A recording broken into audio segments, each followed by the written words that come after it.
One thing that I have spoken about in the past, whether it be in a more broad or narrow context, is gay fetishization. Like most things on the internet, sometimes things start out good, and with I'd like you to ignore whatever noises my upstairs neighbor decides to make because for some reason she's going apeshit up there and I don't know why. Things on the internet, as we've discussed before, start out with good intentions and then they end up going too far. In this instance, right?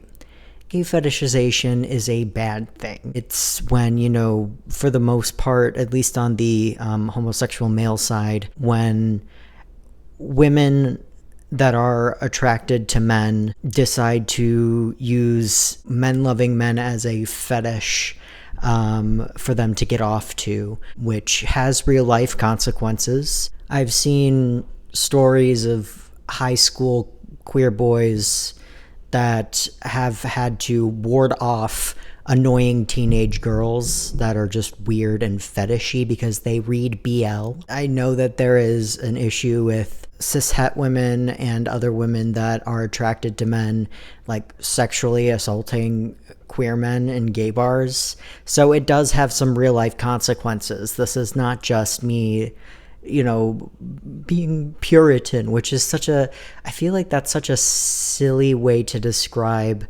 fetishization of a marginalized group as Puritanism. No, that's not Puritanism. It's not Puritanism to want to keep your marginalization out of sexual endeavors, especially when there's a person that has hierarchical power involved. Like, I don't think it's silly to say that you don't want your identity to be a fetish for safety reasons. I feel like that is reasonable and not Puritanism. There are, situations, and I've grown up on the internet in fandoms and whatnot. I've had to see the blatant fetishization of men loving men since I was like 12. Because of that, I am also a little hyper alert about it. I feel like I have to be on guard for some annoying woman that is attracted to men that just wants to use us as porn all the time.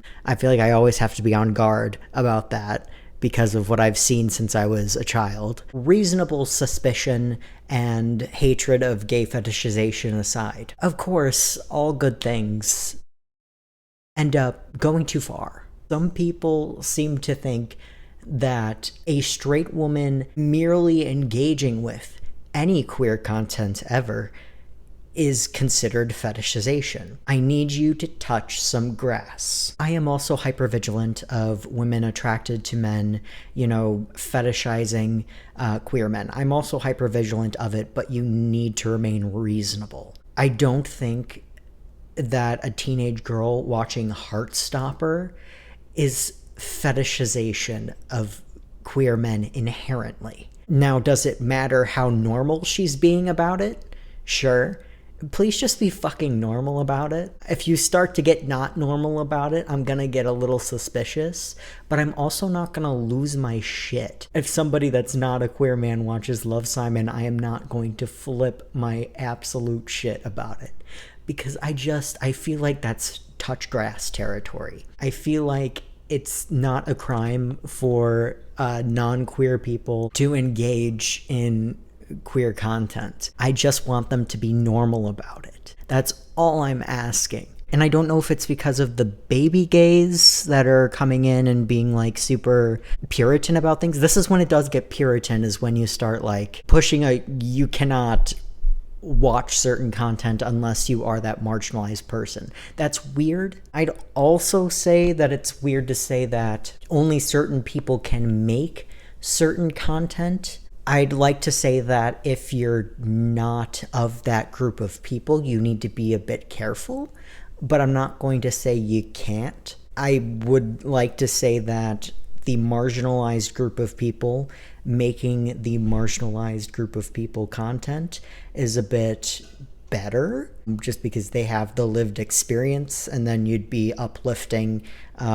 those creatives in that field. Bit of a nuanced conversation to have, sure, but I'm also not going to flip my shit if a straight woman writes a gay romance book. The problem starts to happen when they're very fucking obviously writing it for women. Women writing men is real, and it's when women write queer man content. I am asking women that are attracted to men to be normal.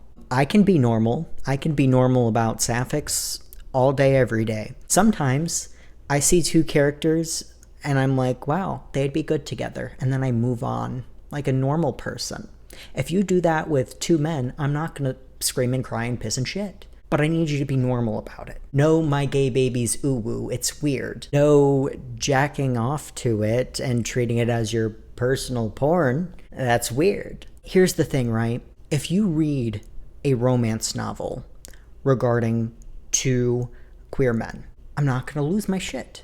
The problem becomes apparent to me when that is the only genre that you read. If that is literally like half of your personality, you're not being normal about it. You're being weird. I'm not being weird, it's just romance. Well, for straight women in particular, I would like you to put that into perspective then.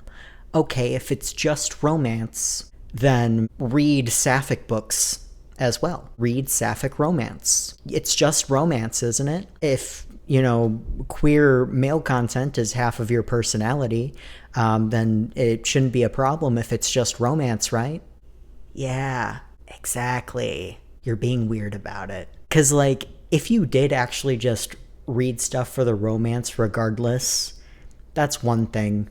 I don't really give a shit. It's when you've made a particular type of romance and or porn, you're half of your personality, and it's not even about you.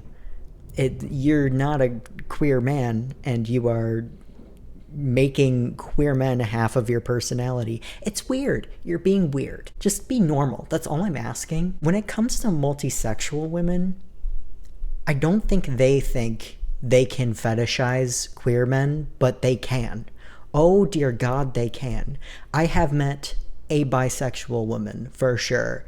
Plenty of bisexual women that think that they can get away with doing the same thing that straight women do because they aren't straight. And they do literally the exact same behaviors. It's not like they're being normal about it. I think being excited about queer representation and oh my God, that's so cute. That's one thing. I'll never slight you for that. Yeah, I get excited when I see sapphics getting together. I'm like, oh my God, that's so cute. I'm so happy for you guys. And then I move on.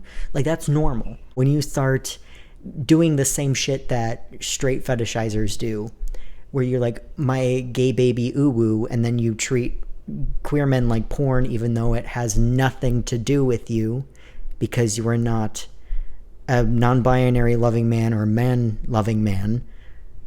It still has nothing to do with you, really, besides the queerness aspect of it.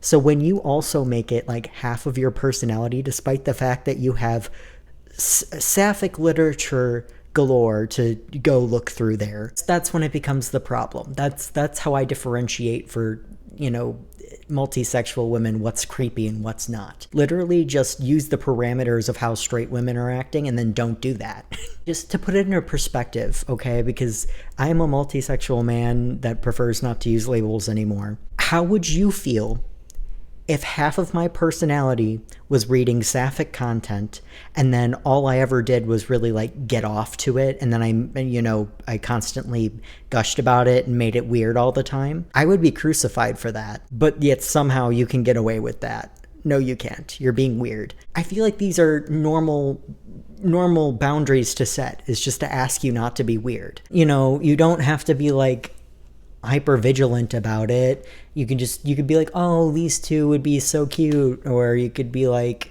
oh, I'm so happy for them, they're so cute.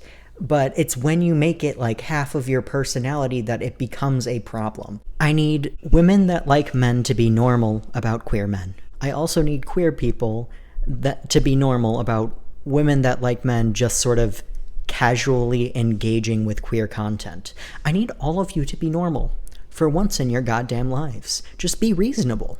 Why can't you be reasonable? That's all I'm asking. I feel like I'm being reasonable and asking you to be reasonable.